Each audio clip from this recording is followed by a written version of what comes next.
یہ اس بحر کی تحت اچھلتا ہے کیا، گنبد نیلو پری رنگ بدلتا ہے کیا، آب روان کبیر تیرے کنارے کوئی دیکھ رہا ہے کسی اور زمانے کا خواب۔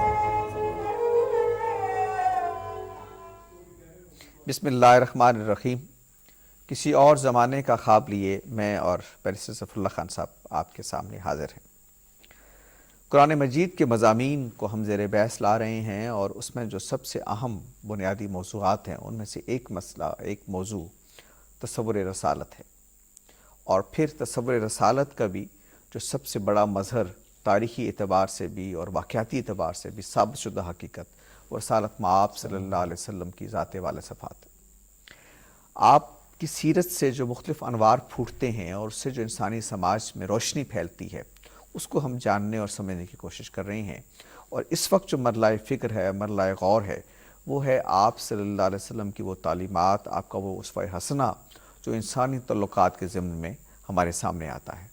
پچھلے پروگرام میں ہم نے یہ سمجھنے اور جاننے کی کوشش کی کہ وہ جو رحمی رشتے ہیں، وہ جو اللہ تعالیٰ بنا دیتا ہے، ان کے ساتھ آپ صلی اللہ علیہ وسلم کا معاملہ کیا تھا، اور آپ کے اسوہ سے کیا تعلیم ہے جو ہم تک پہنچتی ہے۔ یہ انسانی سماج کا جو دائرہ ہے، یہ ظاہر ہے کہ پھیلتا ہے، خاندان سے سماج اور پھر مختلف رشتے وجود میں آتے ہیں۔ آج ہم چاہیں گے کہ اس سلسلہ گفتگو کو آگے بڑھائیں، اور تعلقات کا جو دوسرا دائرہ جو سماجی سطح پہ ڈیولپ ہوتا ہے، جو فطری ہے وہ بھی، اس میں بھی ہم دیکھیں کہ آپ صلی اللہ علیہ وسلم نے ہمیں کیا تعلیمات دی ہیں۔ میرے ساتھ حسب معمول بیرسٹر ظفر اللہ صاحب شریک ہیں گفتگو میں۔ بیرسٹر صاحب، پچھلے پروگرام میں ہم نے تو ذکر کیا کہ آپ صلی اللہ علیہ وسلم کے معاملات اپنے بچوں کے ساتھ، اپنی باقی لوگوں کے ساتھ کیسے تھے، اور اس میں ہم نے کچھ بنیادی چیزیں دیکھی۔ لیکن ہم نے اسی پروگرام میں یہ طے کیا تھا اور یہ اعلان کیا تھا کہ جو ازواجی تعلق ہے انسان کا، اس کے بارے میں بھی آپ کا ایک پورا اسوہ ہمارے سامنے ہے، اور انسانی سماج کی ظاہر تشکیل چونکہ جس رشتے سے ہوتی ہے وہ ایک میاں بیوی کا رشتہ ہے، خاندان کی بنیادی یونٹ یہاں سے وجود میں آتی ہے۔ تو اس کے کانٹیکسٹ میں آپ صلی اللہ علیہ وسلم نے جو تعلیمات ہمیں دی وہ ہم آج ڈسکس کرنے کی کوشش کریں گے۔ آغاز کرتے ہیں رشتے، ظاہر ہے نکاح تو آپ نے بہت فرمائے، اور ظاہر اس کی مختلف نوعیتیں تھیں، اس پہ بھی انشاءاللہ ہم بات کریں گے۔ لیکن آپ کا پہلا نکاح سیدہ خدیجہ رضی اللہ عنہا سے ہوا، اور یہ ایک طویل عرصے کی رفاقت ہے، اور ہمیں معلوم ہے کہ جب تک سیدہ خدیجہ زندہ رہیں آپ صلی اللہ علیہ وسلم نے کوئی دوسرا نکاح نہیں فرمایا۔ آپ سے قربت کا تعلق، آپ کی اولاد بھی آپ کی حضرت خدیجہ سے ہی چلی آگے۔ یہ جو رشتہ ہے، رشتہ ازواج، اسلام کی عمومی تعلیم اور خود رسالت مآب صلی اللہ علیہ وسلم کا جو اسوہ حسنہ ہے، میں چاہتا ہوں کچھ اصولی باتیں ہمارے سامنے آئیں، خاص طور پر سیدہ خدیجہ کے ساتھ جو قربت اور رفاقت ہے اس کے کانٹیکسٹ میں۔ بسم اللہ الرحمن الرحیم، اللہم صلی علی محمد وعلی آل محمد مبارک وسلم۔ سیدنا خدیجہ کبریٰ طاہرہ جو ہیں، ان سے آپ کے رشتے میں سب سے پہلی بات تو میں کرنا چاہتا ہوں وہ بڑا مختلف نوعیت کی ہے کہ یہ رشتہ فریلی نیگوشیٹڈ میرج تھی۔ یہ ایسا رشتہ تھا کہ ہم سب کو معلوم ہے کہ نبی پاک سیدنا جو ہماری اماں جان ہے خدیجہ الکبریٰ، ان کے کاروبار میں معاون تھے۔ وہ ایک صاحب ثروت خاتون تھی، اور انڈیپینڈنٹ خاتون تھی۔ جی، صاحب ثروت خاتون تھی، اور الگ حیثیت سے، انڈیپینڈنٹ حیثیت سے وہ کام کرتی تھی، معاشی کاروبار، جس کو آج کل کی زمان میں کہہ سکتے ہیں انڈیپینڈنٹ اکنامک وومن تھی، یا انڈیپینڈنٹ انٹرپرینیور تھی، ماڈرن ٹرمنالوجی ان کا یہ کام تھا۔ امپاورڈ، اکنامکلی امپاورڈ تھی اور انڈیپینڈنٹ تھی، اور وہ اپنا کاروبار خود رن کرتی تھی، یہ آج کل کی ٹرمنالوجی ہم یہ کہیں گے۔ یہ تھوڑا غیر معمولی کام تھا، اس زمانے میں ایسا تھا نہیں، اتنا زیادہ نہیں تھا، تو یہ کرتی تھی۔ حضور ان سے منسلک تھے، آپ نے غیر ملکی سفر بھی کیے اس کام کے سلسلے میں۔ جب وہ آپ سے اخلاق سے متاثر ہوئیں اور ان کو بھی ساتھی کی تلاش تھی، تو پیغام ان کی طرف سے آیا۔ میں اس تفصیل میں جائے بغیر یہ کہنا چاہتا ہوں کہ ہمارے ہاں اب تصور یہ بن گیا ہے کہ رشتے کی خود خواہش کرنا کسی کا، یا مرد کا عورت کا قبول کرنا یا دعوت آفر کرنا، ایکسیپٹ کرنا انڈیپینڈنٹلی، یہ آج کل ذرا اس کو بہت ہی قباحت سے دیکھا جاتا ہے۔ میں کہتا ہوں کہ یہ بالکل نبوی طریقہ ہے کہ حضور کی ایسی بیوی جو اصل میں بیوی رہیں، باقی تو تھوڑے عرصے کے لیے ہے نا، زندگی آپ نے انہی کے ساتھ گزاری، 27 سال غالباً زندگی انہی کے ساتھ گزاری آپ نے، باقی تو ہم بعد میں آئیں گے، بڑا تھوڑا تھوڑا عرصہ ہے نا۔ وہ دیکھیں رشتے کی بنیاد جو ہے ایک فری نیگوشیٹڈ میرج ہے، دعوت آئی، آپ نے قبول کیا، مشورہ کیا، یہ چیز ہمیں ٹھنڈے دل سوچنا چاہیے کہ نبوی مزاج شروع یہاں سے ہوتا ہے کہ ایک سوچ سمجھ کے، دیکھ بھال کے، دونوں ایک دوسرے کے اخلاق دیکھ، کاروبار کر رہے تھے تو آپ انٹریکشن تو تھا نا، صحیح دیکھ بھال کے جو شادی کی، تو ایک تو میں سمجھتا ہوں کہ نبی پاک صلی اللہ علیہ وسلم نے ہمیں یہ ثبوت دیا، آپ کے اسوہ سے ہم یہ سیکھ سکتے ہیں کہ بعد کا زمانہ اپنے رسومات کی بنیاد پہ اگر کچھ کہنا چاہے، نبوی مزاج یہ نہیں ہے۔ اگر تو آپ نے نبی کو فالو کرنا ہے تو اس سے بڑا غیرت مند کوئی ماں نے جنا نہیں ہے، نبی کی ذات سے بڑا، اور کوئی اتنا بڑا دیندار بھی نہیں ہو سکتا۔ صحیح غیرت کے نام پہ یا دین کے نام پہ اگر آپ اس چیز کو چھوڑنا چاہتے ہیں، میں اس کو غیر نبوی مزاج کہوں گا، میں ہو سکتا ہے اس کو غیر ملکی یا غیر اسلامی یا ہندو تہذیب کے اثر کہنا چاہوں گا۔ ایک تو شادی کا ایک نیا، یہ ہمارے یہاں عام طور پہ اس بات کو بیان نہیں کیا جاتا کہ یہ شادی اس طرح ہوئی۔ دوسری بات آپ دیکھیں، اس میں جو خاص بات ہے وہ یہ ہے کہ جو رشتے کی نوعیت تھی وہ بالکل غیر معمولی تھی۔ مثال کے طور پر ٹھیک ہے، کاروباری رشتہ ہوا وہ ہو گیا، اس کے بعد انسانی رشتہ ہوا وہ ہو گیا، آگے جو رشتے کی کیفیت سمجھ میں آتی ہے، ایک تو آپس میں غیر معمولی محبت تھی، اور محبت صرف محبت نہیں تھی، جس میں کیئر شامل تھا، جس میں خیر خواہی کا، آج کل ہوتا ہے نا ڈارلنگ آئی لو یو، ذرا سی بات ہوئی تو غصہ کر کے گئے، اس طرح کی محبت دھری کی دھری رہ گئی، دری گری، یہ نہیں تھی۔ اس کا ثبوت دیکھیں، آپ پہ جب پہلی وحی نازل ہوئی ہے تو آپ اس بوجھ سے جو ایک آپ پہ آنے والا تھا، آپ کی کیفیت میں بے قراری تھی، نیا تجربہ تھا، پریشانی تھی، بے قراری تھی، آپ گھر تشریف لایا، حدیث میں آتا ہے زملونی، آپ نے بی بی سے فرمایا ہماری اماں جان سے مجھے کپڑا اڑا دو، تو اچھا جب بات چیت ہوئی تو اس نے کہا بھئی بتائیں مسئلہ کیا ہے، آپ پریشان کیوں ہیں، کبھی ایسے نہیں ہوتے۔ تو جب حضور نے ان کو بتایا کہ میرے اوپر ایک اس طرح کی اس طرح کا واقعہ ہوا ہے، پہلی بات دیکھو انہوں نے کیا کی، یہ ثابت ہوتا ہے نا، رشتوں کا ٹیسٹ تو یہی ہوتا ہے نا، باقی ڈارلنگ لو یو تو اللہ معاف کرے کوئی کہہ سکتا ہے۔ اس خاتون نے سب سے پہلے کیا فرمایا کہ دیکھو گھبرانے کی بات نہیں، آپ کا خدا آپ پہ بہت مہربان ہے، کم و بیش الفاظ میں کر رہا ہوں، کیوں آپ غریبوں کا خیال کرتے ہیں، یہ جو صاف ہیں آپ میں، آپ بیواؤں کا خیال کرتے ہیں، آپ امین ہیں، آپ کاروبار میں سچے ہیں، اللہ معاف کر، دیکھی کھڑی تھیں وہ اپنا کاروبار میں کہ پائی بھی نہیں آگے پیچھے ہوئی، آپ صلہ رحمی کرتے ہیں جس پہ ہم بہت تفصیل سے پچھلی دفعہ بات کر چکے، تو اللہ آپ کا، خدا آپ کا، وہ کیسے چھوڑ سکتا ہے، آپ کو تنہا نہیں چھوڑا۔ اب یہ ہوتا ہے اصل خاتون اور میاں بیوی کا رشتہ، کہ مشکل میں وہ ایک دوسرے کو کیسا سہارا بنتے ہیں، کیسے لباس بنتے ہیں، ایک دوسرے کا ڈھانپ لیتے ہیں، اور پھر مشورے بھی دیے، مختلف روایات ہیں کہ یہ کرے یہ کرے، اب اس بحث پہ نہیں جاتے۔ تو دوسری جو بنیاد مجھے نظر آئی ہے نا، وہ خیر خواہی کی، غم کسی کے اون کر لینے کی، رفیقہ حیات، رفیق کا جو مفہوم ہے نا اس کی، کہ بھئی آپ میرے ہیں میں آپ کا ہوں، آپ کے غم میرے ہیں، اچھا یوں ہی اظہار ہوا، عملی ثبوت شروع ہو گیا، سمجھانا، خیال کرنا، چادر اڑانا، لٹانا، مشورے کے لیے دعوت دینا کہ فلاں سے مشورہ کر لیتے ہیں، فلاں سے، مطلب یہ کیفیت عمل پورا۔ تو یہ رشتے کی جو نوعیت تھی وہ انگریزی زبان میں اگر آپ مجھے کہنے دیں تو بڑی پروفاؤنڈ تھی، اب مجھے سمجھ نہیں آ رہا کہ اس کا اردو میں ہم کیا ترجمہ، بہت مضبوط اور بہت عمدہ، مضبوط اور عمدہ تھی، کہ جس میں کیئر کا اور اس کا جو ہے رشتہ شامل۔ تیسری اگر آپ مجھے کہیں، وہ میں حضور کی مثال دوں کہ وہ رشتے کی پروفونڈیٹی، اس کی اعلیٰ ہونے کا ثبوت دونوں کے جو رشتے تھے باہمی اس سے اوور فلو کر جاتا تھا، اس سے بڑھ جاتا تھا۔ کیسے؟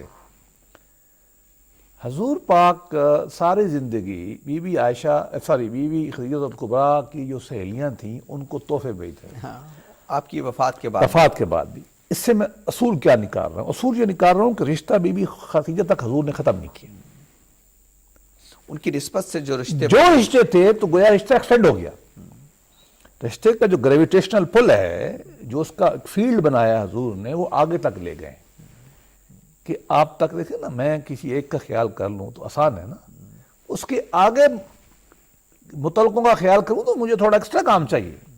تو گویا کہ رشتے کی جو ایکسٹینشن کی حضور نے وہ اس ایک ذات سے بہت آگے تک آپ لے گئے. یہ بڑا اس کی نسبت سے جو وجود میں آئے رشتے اس کا بھی کروں اس تک پھیلا دیا.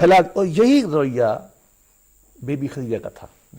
آپ بھی جو حضور کا خاندان تھا ان کا خیال کرنا، کبھی کسی روایت میں آپ نے یہ نہیں ملا کہ کوئی جنگ کا کیا ہو. یہ حضور تو بہت سخی المزاج تھے، مطلب نہ چاہتے ہوئے بھی ہم کہتے ہیں کہ مال تو زیادہ تر بی بی خدیجہ الکبریٰ تھا جو انہوں نے وقف کیا تھا، صحیح. تو خرچ تو ہو رہا تھا نا. کبھی کوئی ناگواری کی کیفیت ہم نے نہیں سنی کسی کتاب میں. اور یہ میں پھر کہنا چاہوں گا کہ یہ نہیں ہے کہ بعض ناگواریاں نہیں، بعض ہمیں ملتی ہیں، بعض لوگوں کے صحابہ نے کی ہیں بعض ناگواریاں. ہاں یہ فطری بات ہے میرا خیال انسانی لیکن رشتوں میں. اس معاملے میں آپ دیکھیں کہ پورا مال حضور خرچ کر رہے تھے جو بھی تھا، اور آپ کے سب سے زیادہ دائرہ تو رحم والوں کا تھا نا، ضرور پر مال خرچ کرتے تھے، کبھی نہیں ناگواری کا. تو دونوں طرف سے ایک تھا کہ رشتہ آپ کی ذات سے آگے نکل کے ہاں، اور اس کو پوری طرح اون کیا آپ نے. اون کیا انہوں نے. دونوں یہ فریقوں نے بہت ہی ایک مثال. ایک مجھے اور واقعہ میرے علم میں ہے، لیکن مجھے کبھی اس کی میں نے کتابوں میں پڑھا ہے لیکن مجھے کوئی اس کا مستند حوالہ نہیں ملا. لہٰذا اس بات سے میں شروع کرتا ہوں. کتابوں میں سنا ہے، مجھے لگتا ہے میں نے کسی جسفت سنگھ کی کسی کتاب میں پڑھا تھا، خشوت سنگھ کی کسی کتاب میں، جو سکھ تھے ہمارے رائٹر. کہتے ہیں کہ حضور جب مکہ تشریف لے گئے نا فتح کے وقت، تو حضور مدینہ نہیں مدینہ سے مکہ جب فتح ہوا، جی ٹھیک، آپ فتح مکہ کے بعد مکہ میں، تو کہا یہ جاتا ہے، بعض کتابوں میں اشارے ملتے ہیں کہ حضور نے جو پہلے کام کیے ان میں سے ایک کام بی بی خدیجہ کی قبر کی جانا تھا. ساتھ جانا تو پہلے بیت اللہ میں ہی تھا، وہ تو ایک فورگون کنکلوژن ہے، کیونکہ اللہ وہاں ہیں، یہ اللہ وہاں نہیں تو اللہ کی علامات ہیں. اور وہ سارا انقلاب بیت تھا اللہ ہی، ہے، وہ اسی خدا کے کی لیے انقلاب تھا، اس کا وہ کبریائی کلائمیکس کی تھا. وہاں تو جانا لازم تھا، سب سے پہلے جانا اور اس کی تطہیر کرنا. اس کے بعد سنا ہے میں نے یہ کہ آپ وہاں تشریف، لیکن بعض روایات میں تو یہاں تک ہم نے سنا ہے کہ یہ آپ نے خیمہ بھی وہیں لگایا اور کچھ ایسا قیام بھی. یہ ایک محبت کی نشانی بھی ہے. تو گویا کہ ابتدا سے لے کر انتہا تک ہاں وہ رشتہ ایسا رشتہ تھا، محبت کا، رحمت کا، مودت کا، خیرخواہی کا، ایمپیتھی کا، جو ہمارے لیے ایک معیار بن چکا ہے. دیکھیے آپ نے بات کی کہ سیدہ خدیجہ نے اپنا مال اسباب سارا اسلام پر لگا دیا. اسلام پر، رسالت وہاں پر لگانے کا مطلب اسلام پر لگانا ہے. یہ کہا جاتا ہے ہمارے ہاں کہ دو شخصیات کی جو مالی قربانی ہے اسلام کو آگے بڑھانے میں، سیدنا عثمان اور بی بی خدیجہ. ہاں سیدنا ابو بکر صدیق پہلے دور، یعنی اس میں وہ جو دور تھا بنیادی مشکل دور تھا بہت. یعنی لوگ ساتھ دینے کی تو نہیں دیتے تھے، پیسہ تو دور کی بات ہے. تو یعنی سیدنا ابو بکر صدیق بھی بہت مال و اسباب والے تھے، بڑے تاجر تھے، اور رسول اللہ سے دوستی آپ کو پتہ ہے ان کی تھی دور جاہلیت جب حضرت بکر صدیق اسلام سے پہلے. تو انہوں نے بھی اپنا سب کچھ داؤ پہ لگا دیا اور سب کچھ خرچ کر دیا. سیدہ خدیجہ اور سیدنا ابو بکر صدیق، جن کے مال و اسباب نے اس اسلامی تحریک کو وہ جلا بخشی کہ اس کے بعد پھر اس کو مٹانا ممکن نہیں رہا.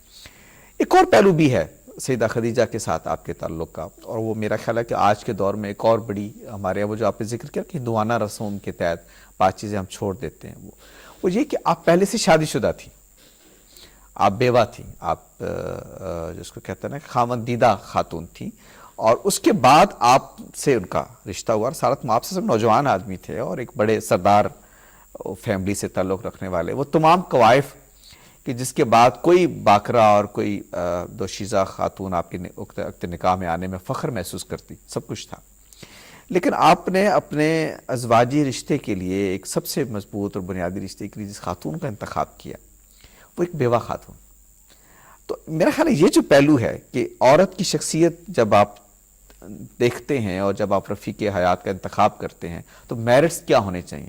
تو رسالت مآب صلی اللہ علیہ وسلم کا یہ جو اسوہ اس معاملے میں یہ بھی بتاتا ہے میرا خیال ہے کہ یہ جو ہمارے یہاں آج کہ ہم کہتے ہیں جی کنواری لڑکی ہو، توشیزہ ہو، باکرہ ہو، شادی شدہ ہو پہلے سے، تو ایک عجیب سا رویہ سوسائٹی کا ڈیولپ ہو جاتا ہے. میرا خیال ہے رسالت مآب صلی اللہ علیہ وسلم نے اس کی بھی بنیاد کاٹ دی بنیادی طور پر. دو اس میں پہلے علمی طور پہ ہم دیکھ سکتے ہیں. ایک تو یہ کہ یقیناً یہ بات طے ہے کہ آپ ایسی خاتون تھی جن کی پہلے شادی ہوئی تھی، اور دوسری بات یہ بھی طے ہے کہ عمر بھی حضور سے بڑی تھی. یہ البتہ میں اس سے اتفاق نہیں کرتا جو کتابوں میں آیا ہے کہ اتنی بہت اتنی بڑی تھی، ہاں یہ ایک ہے اس میں تھوڑی بڑی تھی، فرق کرتے ہیں لوگ، فرق روایتوں میں ہے۔ ہاں اس میں دونوں روایت ہیں، ہمارے یہاں کہا جاتا ہے کہ جو 40 سال اور تھی، 25 سال کا ہاں جی، بعض جو کتابیں نہیں آئی ہیں وہ کہتی ہیں ہاں اتنا اس فرق روایت کو زیادہ وزن مانتے۔ نہیں دیتی، صحیح۔ لیکن تھوڑا بہت بڑا ضرور تھا، یہ اشارتاً ہم بتانا چاہتے ہیں لوگوں کو کہ اتنا فرق بھی نہیں تھا لیکن فرق ضرور تھا۔ تو یہ دونوں باتیں آپ نے جانتے بوجھتے ہوئے، یہ تو نہیں نا کسی نے کوئی جھوٹ بتایا یا چوری سے پیغام آ گیا اور بعد میں پہلی رات پتہ چلا کہ جو ہمارے ہاں ہو رہا ہے، 9 لوگ ہیں جو ہمارے یہاں ہو رہا ہے آج کل، آپ کو تعلق تھا، قبیلوں کا تعلق تھا۔ اور حضور چونکہ بہرحال ہاشم کے خاندان سے تھے، معمولی آدمی تو نہیں تھے بالکل، اور ذاتی وجاہت جو خواتین میں بڑی اہم شمار ہوتی ہے، آپ بہت حسین تھے، مطلب کہتے ہیں نا حسن یوسف دم عیسیٰ ید بیضا داری، تو آپ کی جو مردانہ وجاہت بہت تھی، حسن مردانہ، جوان بھی تھے، اخلاق بھی تھا، خاندان بھی ٹھیک تھا۔ چھوٹی سی بستی تھی مدینہ مکہ، کوئی بڑی تو نہیں تھی، ان میں بڑوں میں شمار نمایاں لوگوں میں، نمایاں اور ایسا انسانی کیریکٹر ہاں جس خود پہ ہی نمایاں ہو جاتا ہے۔ نمایاں ہو جاتا ہے۔ تو آپ کے لیے رشتہ یا کسی خاتون کا آپ کی طرف میلان ہونا یا آپ کا پیغام بھیجنا، ان کا قبول کرنا، یہ بڑی عام سی بات تھی، صحیح، بلکہ شاید لوگ دل میں خواہش کرتے پتہ ہوں نہیں گے، کتنے اور لوگ تھوڑا رکھتے شاید ہوں گے۔ لوگوں کو اندازہ نہیں ہے، عربی معاشرہ تھوڑا اس معاملے میں لبرل تھا، کھلا مطلب ملاقاتیں، کاروبار اکٹھا کرنا، میلوں پہ خواتین کا Social آنا، interaction سوشل انٹریکشن عام تھی۔ اور جس کو اب ہم نے پردہ سمجھا ہوا ہے عرب کلچر میں، اس وقت تو بالکل نہیں تھا، ابھی بھی ویسے بہت ہی کم ہے، اب آ کے تھوڑا انہوں نے Conservative 50-60 ہوئے میں زیادہ۔ کیا ہے، عربوں میں اس طرح کا نہیں تھا۔ گویا کہ انٹریکشن کے، سوشل انٹریکشن کے، اکنامک انٹریکشن کے مواقع تھے، حضور کر بھی رہے تھے۔ وہاں سے آپ نے بہرحال جو فیصلہ فرمایا، ان کی 2 باتیں، ایک عمر میں تھوڑی بڑی اور ایک بیوہ۔ اصول کیا طے ہوا؟ اصول یہ طے ہوا کہ شادی کو اس کے میرٹ پہ کرنا ہے، شادی کو اس کے دلیل پہ کرنا ہے، اور ترجیحات میں کیا ترجیحات چیزیں میں پہلے کیا رہنی دیکھنی چاہیے؟ ہے؟ کریکٹر، وہ تو آپ نے بہت ساری احادیث میں فرما دیا کہہ نا بھی دیا کہ کہ یہ شکل چیزیں کے لیے ہیں، شادی نہ کرو، پیسے کے لیے نہ کرو، اخلاق کے لیے کرو۔ اس کا موضوع نہیں ہے، کبھی ہم بعد میں آئیں گے تفصیل سے، تو آپ نے اس کو عملاً بھی کر کے دکھایا اور ساتھ فرما بھی دیا کہ آپ نے چیزیں اپنی میرٹ پہ دیکھنی ہیں۔ جیسے آج کل ہم کرتے ہیں کہ کوئی پتہ نہیں لڑکی کون ہے، کوئی پتہ نہیں لڑکا کون ہے، ماں نے باپ نے کر دیا۔ میں یہ سمجھتا ہوں کہ یہ حضور کی اس تعلیمات، اس عمل کے خلاف، جان بوجھ کے ایک شعوری فیصلہ، دیکھ بھال کے فیصلہ کرنا چاہیے جو حضور نے کیا۔ ایک تجویز آئی، آپ اس کو جانتے تھے اور آپ نے اس کو کیا۔ تو یہ بات بالکل صحیح ہے کہ یہ اوور دا ایئرز ہمارے ہاں چیزیں پیدا ہو گئی ہیں کہ جی جو خاتون متعلقہ ہو گئی، جیسے ڈی میرٹ ہو جاتا ہے، ہاں یہ پیچھے چلے گی پس منظر، یا اگر وہ ہو گئی ہے بیچاری بیوہ کہ جی بدقسمت خاتون ہے، پہلا بندہ یہ مار دیا، دوسرا مار دیا، یہ بالکل غیر انسانی حقیں، ہمیں یہ نہیں سوچنا چاہیے۔ نبی کا عمل ہمارے لیے اس سے بڑا عمل نہیں ہو سکتا۔ صحیح۔ لیکن سراج منیر تو وہی ہیں جیسا آپ نے فرمایا، اگر آپ نے یہ نہیں کیا اور تاریخ بتاتی ہے کہ وہ فیصلہ صحیح بھی نکلا، صحیح، اگر ہم زیادہ ریشنلسٹ ہو جائیں تو تاریخ نے یہ سمجھایا کہ تجربہ بھی اس کی تصدیق کر اس رہا سے ہے، بڑا کوئی رشتہ کامیاب تو دنیا میں ہو نہیں نہیں ہوا۔ سکتا، ہمارے لیے تو مثال کی بات ہے۔ مثلا میں آپ کو مطلب ہماری عقیدت کی یہ حالت ہے کہ میں پہلی دفعہ جب عمرے پہ گیا تو میں زیادہ حرم سے باہر جانے کی مزاج نہیں رکھتا، تھوڑا سا ہوتا ہے، بندہ جاتا ہے، بندہ کہتا ہے حرم میں بیٹھا رہے، اور آپ کو معلوم ہے کہ حرم کے تقاضے یہی ہیں، یہ طواف کرو، یہ حرم کو دیکھتے رہو۔ یہ ہمارے علماء نے تو یہ لکھا ہے نا کہ سب سے بڑی نیکی۔ میرے اندر تھوڑی خواہش تھی کہ ایک تو جگہ میں ضرور دیکھوں، ایک جہاں حضور پیدا ہوئے اور ایک عرفات، اور تیسری جو میرے دل میں خواہش پیدا ہوئی کہ بیوی جو ہے نا خدیجہ رضی خدیجہ اللہ عنہا، ان کے ہاں ضرور جانا ہے۔ اور میں وہاں گیا، اور وہاں جا کے ہمیں اس وقت احساس ہوتا ہے کہ واقعی ہماری ماں دفن ہے، بلکہ بعض صوفیاء نے بڑی عجیب حرکت کی۔ تاریخوں میں لکھا ہے کہ جیسے ہمارے یہاں عمومی روایت ہے نا کہ ہم مدینے کو پسند کرتے ہیں، یہ عمومی روایت ہے ہمارے صوفیوں کی، تصوف کی۔ میرا جو قبیلہ ہے، ہمارا رواج ذرا ادھر ہے، ہم ذرا اللہ میں سے ڈرتے ہیں کہ ذرا ادھر ذرا نرمی ہے تو ادھر ذرا رخ کرتے ہیں۔ بعض صوفی اس کے الٹ ہیں، بعض صوفیوں نے کہا کہ ہم مکہ شریف میں فوت ہوں گے اور جنت جو ہے نا مالا، اس میں دفن ہوں گے۔ تو بعض لوگوں نے پوچھا کیوں؟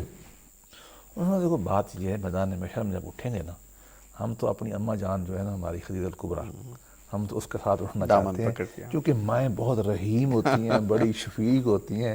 تو ایک لو کہتے ہیں نا سریکی میں، اللہ سے ایک بہانہ ہی پکڑنا ہے نا، باقی تو اللہ کا اپنا نظام ہے، ہمیں وہ ہمیں تو اس نہیں سے رحمت رحمت نہیں ہے، اس کی اپنی رحمت بھی ویسے کچھ کم نہیں ہے کوئی نہیں. لیکن دیکھیں نا انہوں نے ایک دلیل بنائی اور وہ محبت کا ثبوت دیا کہ ہم اس کے ساتھ ہوں گے تو شاید اللہ میاں مہربانی کرے. تو ہماری عقیدت کا جو رشتہ ہے اس کی بنیاد صرف حضور کی ذات کے علاوہ ان کی اپنی کردار ہے. وہ بہت صاحب کردار خاتون تھی. وہ جو ایک ہمیں کہنا چاہیے کہ جو رول ماڈل سامنے آتا ہے ایک مسلمان خاتون کے لیے کہ اپنی ازواجی زندگی میں یعنی ایک اپنا رکھ رکھاؤ بھی ہے، شخصیت بھی ہے نا، یعنی وہ خود اپنی ایک شخصیت ہے، اپنا ایک رکھ رکھاؤ ہے، اپنا ایک معیار ہے. پھر یہ ایک رسالت مآب صلی اللہ علیہ وسلم کی ایک بڑی شخصیت کی رفاقت میسر آ گئی، اور پھر اس میں جیسے ایثار کی وہ مثال بن گئیں اور وہ آخری وقت تک.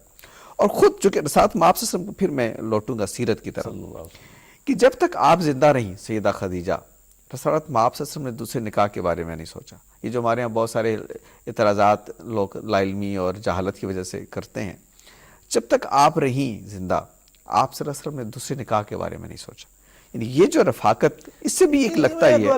ابھی گن لیتے ہیں، یہ بات طے ہے کہ حضور کی شادی 25 سال کی عمر میں، اس پہ بڑا اختلاف نہیں ہے علماء کا، سب انگریز ہم سب یہی کہتے ہیں. 27 سال جیسے آپ نے فرما دیا رفاقت رہی، 52 سال تو ہو گئے. وہ میری عمر کا آدمی ہو جاتا ہے، چٹے ہی ہو جاتے ہیں. ادھر شادیوں کے شوق ہو، اللہ معاف کرے، اللہ معاف کرے، جو حضور کے بارے میں جہالت کی وجہ سے لوگ کہتے ہیں، تو وہ وقت تو گزر چکا تھا. جوانی میں تھوڑی ڈل جاتی ہے، چونکہ آپ کی زیادہ عمر تو نہیں تھا، تو 63 سال میں دونوں تشریف لے گئے، تو مطلب ہے آپ کسی حد تک زیادہ لمبی عرصہ تو نہیں گزری. تو یہ سارا معاملہ ڈھل چکا تھا جب آپ نے اگلے. اچھا اس میں بھی اگر آپ دیکھیں، میں اور بات کہتا ہوں کہ وہ یہ کہ بعد میں بھی کوئی حضور کا رشتہ اس مقام تک نہیں پہنچا جو مقام خدیجہ نے حاصل کیا. کیسے؟ سب سے بعد میں جو اچھی بیویاں شمار ہوتی ہیں کون تھی؟ سیدہ عائشہ. کیوں؟ رضی اللہ عنہ. اپنی تئیں بہت خوبصورت، حمیرہ کہلاتی تھی، سرخ رنگ تھا، باپ بہت بڑا تھا. ابو بکر صدیق جیسا مائیں کم جنتی ہیں انسان جو ہے، کیا کہاں کا انسان تھا، رسولوں کے بعد سب سے کیا انسان تھا. جی کبھی آئے گا وقت ہم ان پہ بات کریں گے کہ مطلب ان کو دیکھ کے انسان ایسے دیکھ کے نظر تھک جاتی ہے انسان کی. وہ ایک ہی ہیں، وہ بھی اپنی تاریخ میں ایسا انسان تھا یار، ایسے بھی ممکن ہے. ان کی بیٹی اور اپنے تئیں عربی زبان کی عالم. یہ لوگوں کو شاید پتہ نہیں ہے، بالکل حدیث فقہ قرآن تو بعد میں آیا نا جی. عربی زبان کی شاعری میں بڑی گرفت تھی ان کی. اور حضور سے جب ہوا یا باپ پھر قرآن بھی سیکھا. اور قرآن کیا سیکھا؟ حضور پہ سوال کرتی تھی. ان کا جب سیدہ عائشہ پہ ہم الگ سے میرے ان کو بھی پرابلم. میں کہنا چاہتا ہوں اتنی بڑے جو رشتہ خوبصورت تھا، محبت کا، پیار کا، وہ کہتی ہیں مجھے ایک بوڑھی سے رشک آتا تھا. کیونکہ حضور بوڑھی سے مراد یہاں پیار سے کہہ رہے ہیں کہ بی بی خدیجہ کبریٰ سے آپ اتنے اٹیچ تھے کہ عائشہ کی جو محبت ہے یا ان کا جو رشتہ ہے وہ بھی اس کو نہیں، وہ اس دور میں بھی یاد کرتی تھی. تو گویا کہ حضور کا جو رشتہ تھا وہ زندگی تک نہیں ہے، بعد میں بھی اس کی پرائیویسی رہی ہے. رشتہ وہی غالب رہا. ان کا انتقال ہو گیا، ورنہ اگر انتقال نہ ہوتا تو شاید کوئی اور نہ ہوتا. کہاں تک معاملات. لیکن دیکھیں نا بی بی عائشہ جیسی خاتون بھی رشک کر رہی ہیں، تو گویا کہ حضور ذکر کرتے تھے نا، ورنہ کسی کو نہیں پتا تھا. یہ بڑی اہم ازواجی تعلق کی جو جہتیں ہیں رسالت مآب صلی اللہ علیہ وسلم کی حیات مبارکہ سے سامنے آتی ہیں. ہم چاہیں گے کہ کوئی مزید بات ہو، لیکن اس وقت ہم ایک وقفہ لینا ہے. حاضر ہوتے ہیں تھوڑی دیر. دیکھیے اس بحر کی تہ سے اچھلتا ہے کیا، گنبد نیلو پری رنگ بدلتا ہے کیا، آب روانے کبیر تیرے کنارے کوئی دیکھ رہا ہے کسی اور زمانے کا خواب. پروگرام میں ایک بار پھر حاضر خدمت ہیں. رسالت مآب صلی اللہ علیہ وسلم کی ازواجی زندگی اور میاں بیوی کے رشتے میں جو آپ کو اسوہ حسنہ ہمارے سامنے آتا ہے، اس کی مختلف جہتوں کو سمجھنے کی ہم کوشش کر رہے ہیں. پیرس ظفر اللہ خان صاحب میرے ساتھ ہیں. سیدہ خدیجہ کے ساتھ آپ کا تعلق اور آپ کا رشتہ اور اس کے مختلف پہلوؤں کو ہم جاننے کی کوشش کر رہے ہیں اور کچھ اصول اخذ کرنے کی کوشش کر رہے ہیں کہ آپ صلی اللہ علیہ وسلم کا جو بطور ایک ہسبینڈ، ایک میاں خامند کے رویہ اور ازواجی زندگی کے جو آپ نے بتائے آداب. سیدہ خدیجہ کے ساتھ یہ رفاقت ایک عرصہ آپ ظاہرہ ہم نے کہا تقریباً 26-27 سال کی رفاقت ہے، اور جب تک آپ زندہ رہیں آپ کے ساتھ تعلق رہا. اس سے ایک چیز اور بھی معلوم ہوتی ہے، میرا خیال ہے کہ اس میں کوئی حرج نہیں کہ ہم اس پہلو کو بھی لے کے آئیں، کہ جو ایک آئیڈیل ازواجی زندگی ہے وہ ایک میاں اور بیوی پر ہی مشتمل ہوتی ہے. یعنی آپ بیویاں ظاہر ہے 4 تک بھی رکھ سکتے ہیں، اسلام آپ کو اجازت دیتا ہے، مختلف اس کی وجوہات ہیں آگے کیوں دیتا ہے وہ الگ سے بحث ہے، لیکن پتہ یہ چلتا ہے. میں اس جو کثرت ازواج اس بحث میں ابھی نہیں پڑتا، صرف ایک فطری اصول مجھے لگتا ہے ایسے جو اخذ ہوتا ہے رسالت مآب صلی اللہ علیہ وسلم سے زیادہ فطری زندگی تو کسی کی نہیں تھی. ایک آئیڈیل اور خوشگوار ازواجی زندگی شاید ایک میاں بیوی کی رفاقت سے ہی مرتب ہوتی ہے. یہ بات تو بہت اہم ہے اور نازک بھی ہے، تو تھوڑا اس کو کوشش کرتے ہیں کہ جتنا آج اس کو کر سکتے ہیں، باقی تو جب کثرت کا ایشو آئے گا وہاں ہاں لے جائیں گے. انشاءاللہ. ہاں یہ بالکل صحیح بات ہے کہ حضور نے اپنی جوانی ایک خاتون کے ساتھ گزاری ہے، اور جب تک ان کا وصال نہیں ہوا دوسری شادیاں نہیں کی. ان باقی تو جو جنگی یا سیاسی مسلطیں ہیں وہ بعد میں آئیں گے. دوسرا میں نے اور بھی عرض کیا وہ یہ ہے کہ میرا اپنا خیال یہ ہے کہ حضور کی ایموشنل جو اٹیچمنٹ تھی وہ شادی سے بڑی غیر معمولی، وہ ختم نہیں ہوئی وفات سے. وہ اگر وفات سے ختم ہو جاتی اور قائم نہ رہتی محبت اتنی تو بی بی عائشہ شکایت یا یہ ذکر کر رہے ہیں یہ نہ کرتے. گویا کہ میں یہ سمجھتا ہوں کہ حضور کی جو اصل ایموشنل یا اسپرچول لنک تھا بی بی خدیجہ سے وہ تو حضور کی وفات تک رہا. لہذا میں اس رشتے وہ تو اللہ نے ان کو لے کے تشریف اللہ نے ان کا دنیاوی طور پہ ختم کیا، ان کی وفات ہو گئی، ورنہ حضور کا جو طرف سے رشتہ ہے وہ قائم رہا. اس کی دلیل میں نے بتائی بی بی عائشہ دیتی. اب دوسرا اس کو دیکھیں،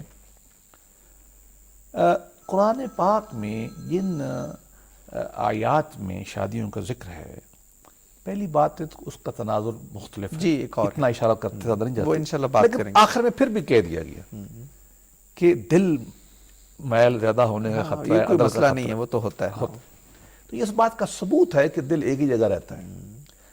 ایک اس میں میں تو اور بھی یہ کہنا چاہتا ہوں کہ وہ شاید موقع محل کے قریب ہو کہ سیدنا علی رضی اللہ عنہ نے غالباً مسلم شریف میں حدیث ہے باب النکاح میں کہ پیغام بھجوایا کسی، خود تو ہمت نہیں کرتے تھے کہ حضور سے بات کریں، تو پیغام بھجوایا کہ میں فلاں خاتون ہے سے شادی کرنا چاہتا ہوں. تو آج سے اتنا عرض کر دیتے ہیں کہ حضور نے سخت ناپسندی کا اظہار فرمایا ہے. اور فرمایا جو بات ہے دلیل منانا چاہتا ہوں، وہی آپ نے فرمایا کہ جو فاطمہ کو تکلیف دے گا وہ مجھے تکلیف دے گا. اب دیکھیں ایک تو یہ فطری انسانی بات ہے، لیکن یہ میں تو صحابہ نبی کی ذات میں ہم صرف انسانی پہلو تو نہیں دیکھتے نا، نبی پہلو دیکھتے ہیں. تو اس سے اصول یہ نکلا ہے کہ خاتون کو دوسری شادی سے عمومی تکلیف ہوتی ہے. میرا تھی یہ فطری بات ہے. تو اس فطری بات کا اظہار کر رہے تھے. بلکہ اور بھی میں آپ کو حیرانی کی بات بتاؤں، ہمارے ہاں بتایا نہیں جاتا، بخاری مسلم غالباً دونوں میں باب النکاح کے اندر ایک سب چیپٹر ہوتا ہے، اس کو کہتے ہیں باب الغیرت. کہ جو یہ حدیث باب الغیرت میں آتی ہے کہ جس میں یہ ہے کہ عورتیں غیرت کرتی ہیں یا رش کرتی ہیں یا ایک دوسرے کو ناپسند ان میں بیان کیا گیا سوکن پن کا جو ایک معاملہ. یہ آپ نے بہت ایک لفظ میں واضح کر دیا. سوکن پن کے مفہوم کو جو بات کرتی ہے تو چیپٹر باندھا ہے انڈائریکٹلی معرف جلیل القدر ہونے. یہ گویا کہ اس بات کا ثبوت میں لانا چاہتا ہوں کہ انسانی فطرت کا حصہ ہے، اور اس کو سورہ تحریم قرآن مجید کی بالکل ٹھیک بیان کرتی ہے. سارے انسان اب انسان ایک ہی جگہ دل لگا، دیکھیے مجبوریاں اور ہیں، وہ اس پہ ہم نہیں جاتے، وہ بھی انسانی فطرت کا حصہ ہے کہ آپ راستے کھولیں، سماج وہ راستے کھولیں، لیکن دل تو ایک جگہ آئے گا. اور حضور نے طے کر دیا اپنا.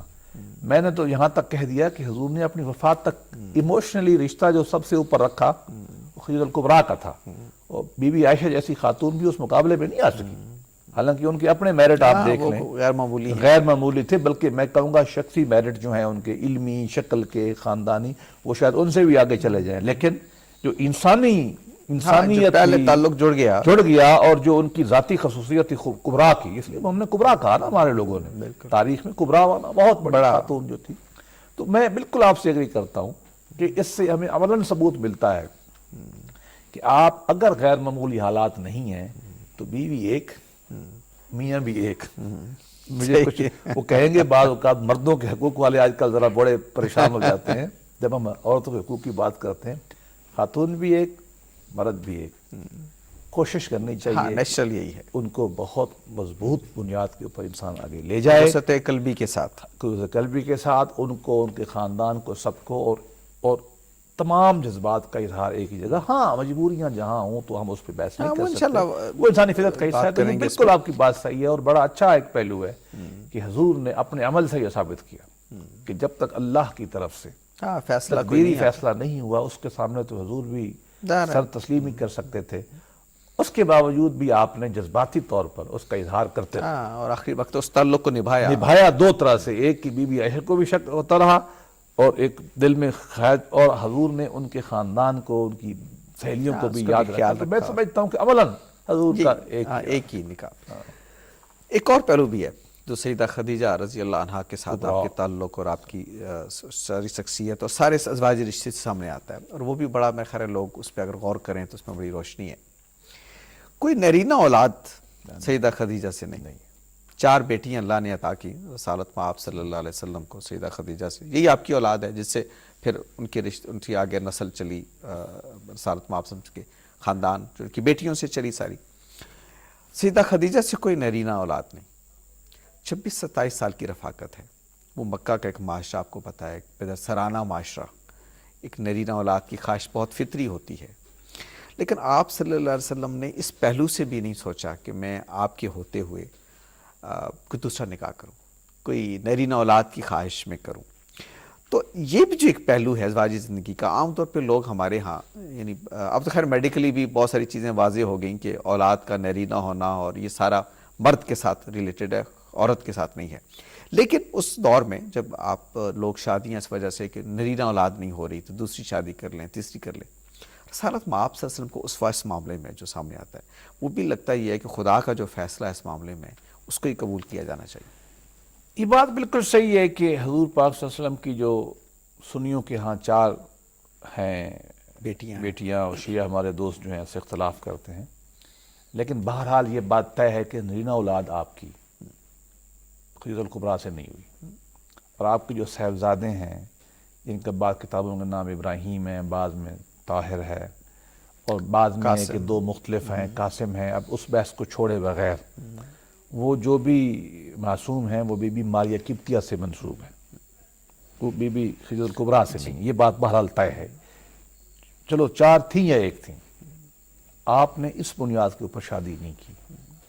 اچھا, یہ معاملہ تھوڑا اور بھی ایڈڈ سگنیفیکنس اختیار کر جاتا ہے. اس کی وجہ یہ ہے کہ عرب معاشرے میں پدر سری کے ساتھ ساتھ, پیٹریارکل کے ساتھ ساتھ وہ یہ مقام پہنچا ہوا تھا کہ لڑکیوں کو زندہ درگور کر دیتے تھے. ایک معاملے کی ایکسٹریم شکل تھی جس پہ قرآن نے بڑی سختی سے گرفت کی ہے. حضور نے, آپ کو پتہ ہے, بڑے واقعات آتے ہیں, اور قرآن کی آیت بڑی ڈرانے والی آیت ہے کہ وَإِذَا الْمَوْءُودَةُ سُئِلَتْ بِأَيِّ ذَنبٍ قُتِلَتْ, کہ وہ بچی جس کو مار دیا گیا وہ کہ پوچھے گی خدا سے, اللہ مجھے بتایا جائے میں نے قصور کیا. یہ ماحول تھا. ایک تو فطری خواہش تھی بچہ کی جو آج تک ہے ہر ایک میں, اس کو نیچرل ہے اس کو. اور دوسری بات, عرب کا خاص طور پر ٹرائبل سوسائٹی, پیٹریارکل ٹرائبل میں مرد چکے, وہاں جنگ اور پانی پہ قبضہ کرنا ہے, جانور چرانے ہیں, وہ تو یہ کلچر ہوتا ہے نا عربوں کا. اربین کلچر تو نہیں ہوتا کہ عورتیں بھی کام کر لیں گی. اور تھرڈلی کہ دنیا کے اس ٹرائبل کلچر میں بھی عرب ورس کلچر, جہاں عورتوں کو دفن کرنا, اپنی شیولری سمجھانا اور ہمت. لوگ کس سے سناتے تھے کہ جب ہم نے بچی کو یوں دفن کر دیا, آپ کو حدیثیں معلوم بھی ہیں. ان 3 باتوں کے ہوتے ہوئے بھی آپ نے, اور 1 یا 4 ہم اس بحث کو چھوڑ بھی دیں, آپ نے شادی کا خواہش کا اظہار بھی نہیں کیا. کی تو نہیں نا, خواہش کا اظہار بھی نہیں کیا, اور کبھی یہ بھی نہیں فرمایا. ورنہ آپ کی بہت ساری باتیں خواہشات آئی ہیں, مثلا جیسے آپ نے فرمایا میرا دل کرتا ہے کہ میں حتیم کو توڑ دوں, لیکن میں نہیں توڑتا. آپ کبھی یہ بھی فرما سکتے تھے کہ میرا دل کرتا ہے کہ میں بچے کے لیے شادی کروں, میں نہیں کرتا. آپ فرما سکتے تھے, آپ نے نہیں کیا. بلکہ الٹا کہ بیٹیاں ایسی ہوتی ہیں, رحمت ہوتی ہیں. تو گویا کہ آپ نے طے کر دیا اپنے عمل سے کہ میرے بھائی, چاہے آپ کی طبی خواہش ہے, چاہے آپ کے خاندان آپ سے کہہ رہا ہے. آج کل یہ بھی ہوتا ہے نا, ماں ساس کہتی ہے کہ بیٹے سے کہ تیری وہ بیٹا نہیں ہو رہا تو شادی کر لے. خاندان کہتا ہے, قبیلہ کہتا ہے. سندھ میں, ساؤتھ پنجاب میں قبیلے کہتے ہیں, خاندان والے, تیرا جانشین. ہمارے ہاں تو جانشین چلتا ہے نا جی, وہ کون ہوگا. یہ بھی آپ کے زمانے میں تھا, اور آگے چل کر یہ تھا کہ خواتین تو بچیاں تو ویسے اللہ معاف کرے بری ہوتی ہیں، ان کو تو مار دینا چاہیے. اس کے باوجود بھی اگر آپ نے نہیں کیا تو ہمارے لیے یہ ثبوت ہے کہ میرے بھائی اس بات کو کرب کرنا ہے. یہ آپ کی خواہشات چاہے نفسی ہیں، لیکن اللہ کا ایک فیصلہ ہے آپ کے بارے میں. آپ نے اس کو قبول کرنا ہے اور اس کو توڑنے کی کوشش نہیں کرنا. اور اگر آپ نے اس دلیل بنیاد- کہاں سے لینی ہے؟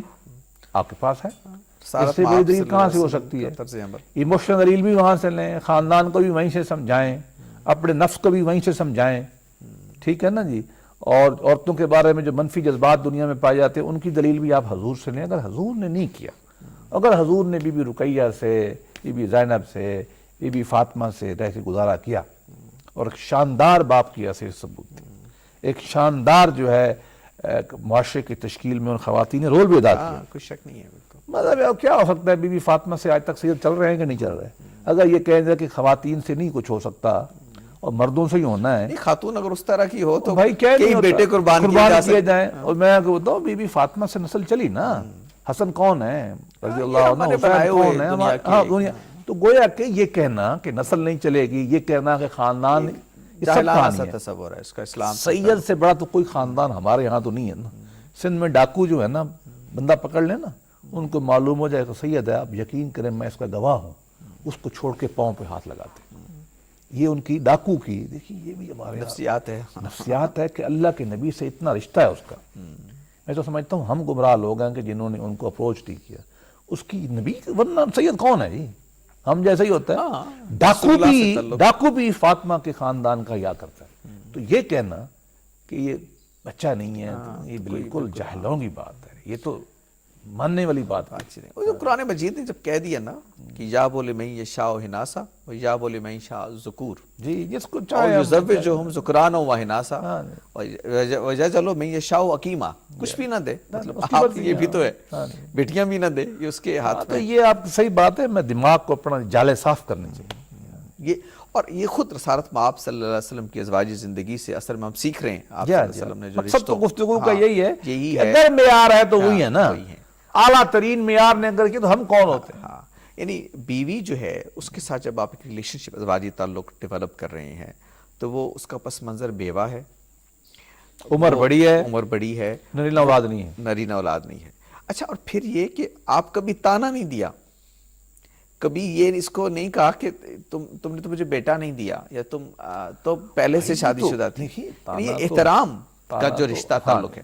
تانا تو بہت خطرناک بات ہے، وہ تو ہم شاید سوچ ہی نہ سکیں. میں نے تو عرض کیا نا، ہم تو عورت کی زندگی حرام کر رہے ہیں، خاص طور پہ ساسیں، ٹو بی ویری فرینک، اور بھائی، وہ بھی ایک عورت ہی ہوتی ہے، عورت ہوتی ہے، اور لڑکیوں کی جو لڑکے کی بہنیں یہ حرام کر دیتی ہے. میں تو یہ سمجھتا ہوں اللہ معاف کرے، یہ تو ایک غیر انسانی حرکت ہے. یہ تو آپ خدا بننے کی خواہش کر رہے ہیں. خاتون ہے یا خدا ہے وہ؟ دیکھو جیسا آپ نے فرمایا، اللہ پاک کا تو حکم یہ ہے، مسلمانوں کو عقیدہ یہی ہے کہ اللہ نے دینا ہے بیٹا یا بیٹی. اگر ایک خاتون بیٹی نہیں جن رہی تو آپ کیا اس کو کہہ رہے ہیں بیٹی جن؟ تو خدا ہے. خدا کی صفات کیوں خاتون میں آپ تم دیکھنا چاہتے ہو؟ اتنے تم زوردار تو خدا سے مانگ لو، وہ خود ہی کر دے گا. یہ انتہائی ہی ایک جہلانہ چیز ہے، غیر حکیمانہ. لیکن میں نے تو یہ کہا تانا تو بہت دور کی بات ہے، نبی سے تو خیر ہم ایکسپیکٹ ہی نہیں کر سکتے. ہاں مطلب ان کو کبھی نہیں کہا اس طرح کی لیکن میں نے عرض کیا خواہش کا اظہار نہیں کیا. خواہش کا اظہار تو بعض معاملات میں آپ نے کیا ہے نا، وہ جائز ہے، وہ کوئی وہ بھی نہیں کیا. اس کے لیے مطمئن تھے، مطمئن تھے. عمل نہیں کیا، شادی نہیں کی، خواہش کا اظہار نہیں کیا، مانا تو بہت دور کی بات ہے. آپ اپنی بیٹیوں میں مطمئن تھے. اور میں تو بلکہ اور آگے کہتا ہوں کہ حضور نے بالکل صحیح فرمایا کہ بیٹی اللہ کی رحمت ہے. ایک قدم آگے لے گئے. ہاں، بہت ساری احادیث میں فرمایا کہ جو ایک بیٹی کو، جنت کا پروانہ ہے، جو ایک بیٹی کو ایمان سے پالے گا، تربیت دے کے شادی کر کے روانہ کر دے گا، جنت میرے ساتھ یوں ہوگا. یہی ہے نا حدیث.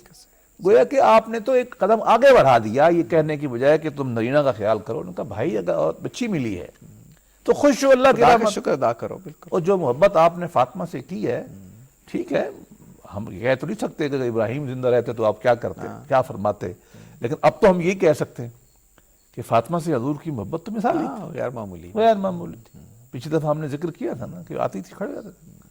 بادشاہوں کے لیے تو نبی کبھی نہیں کھڑا ہوا.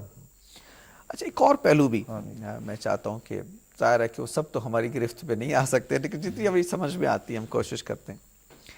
رسالت میں آپ صلی اللہ علیہ وسلم نے سیدہ خدیجہ کے ساتھ، چونکہ آپ کی ازواجی زندگی ذرا باقی بیویوں کے ساتھ بھی بہت ساری ہمیں ملتی ہیں تعلیمات، لیکن چونکہ زیادہ عرصہ آپ ہی کے ساتھ گزرا، ایک اور چیز جو عام طور پہ ہماری سماجی تعلقات میں نہیں ہوتی، لوگ عام طور پہ اس سے فرق کرتے ہیں کہ ازواجی تعلق میں عام طور پر ایک حفظ مراتب کا بہت ہوتا ہے، یہ میاں ہے اور یہ بیوی ہے، اور فرق اتنا ہے کہ میاں گویا جیسے کمانڈنگ پوزیشن پہ ہے اور بیوی جو ہے وہ ایک بہت ریسیونگ اینڈ پہ ہے، اور احترام کا مستحق ہے تو میاں ہے، عزت کا مستحق ہے تو وہ ہے، خاطرداری کا مستحق ہے تو وہ ہے۔